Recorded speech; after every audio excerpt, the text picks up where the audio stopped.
కాకినాడ జిల్లా జగ్గంపేటలో Ravulamma Nagar MLA camp కార్యాలయంలో అంగన్వాడీ కేంద్రాలకు ఇండక్షన్ స్టవ్లు, కుక్కర్లు పంపిణీ కార్యక్రమం జరిగింది.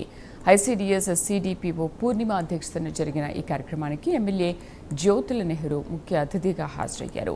అంగన్వాడీ కేంద్రాలకు ఇండక్షన్ స్టవ్లు, కుక్కర్లు పంపిణీ చేశారు. అలాగే ఆడపిల్లలు పుట్టిన తల్లిదండ్రులకు మొక్కలు అందజేశారు. ఇంధన పొదుపే లక్ష్యంగా ముందుగా అంగన్వాడీ కేంద్రాలకు ఎలక్ట్రికల్ స్టవ్లు అందించడం జరిగిందని ఎమ్మెల్యే జ్యోతుల నెహ్రూ స్పష్టం చేశారు.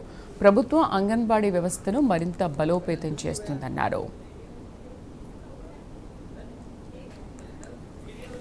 స్వయం కృషితో విద్యుత్ ఉత్పత్తిని పెంచుకుంటున్నటువంటి నేటి పరిస్థితుల్లో విద్యుత్ వినియోగంతో అన్ని అవసరాలు తీర్చుకునేటటువంటి విధంగా ఉండాలి అనే ఆలోచనతో ఈ ఇంజక్షన్ స్టవ్స్ ప్రభుత్వం మొట్టమొదటిగా అంగన్వాడీలకు ఇవ్వడం జరుగుతుంది.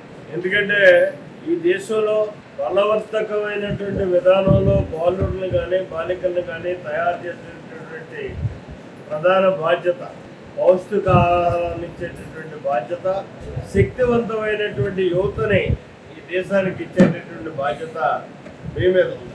మీరు ఎక్కడ ఇబ్బంది పడకుండా అన్ని వనరుల్ని మీకు సక్రమైన విధానంలో మనం సాధించగలిగినప్పుడే నేనన్నా ఆ శక్తివంతమైనటువంటి యువశక్తిని ఈ దేశానికి మీరు ఆరోగ్యవంతమైనటువంటి పిల్లల్ని మీరు ఇవ్వగలుగుతారు అనేటటువంటి విధానంతో వాళ్ళ ప్రత్యేకమైనటువంటి శ్రద్ధతో నూతన అంగన్వాడీ విధానం కూడా ఈరోజు రూపకల్పన జరుగుతున్నటువంటి పరిస్థితి.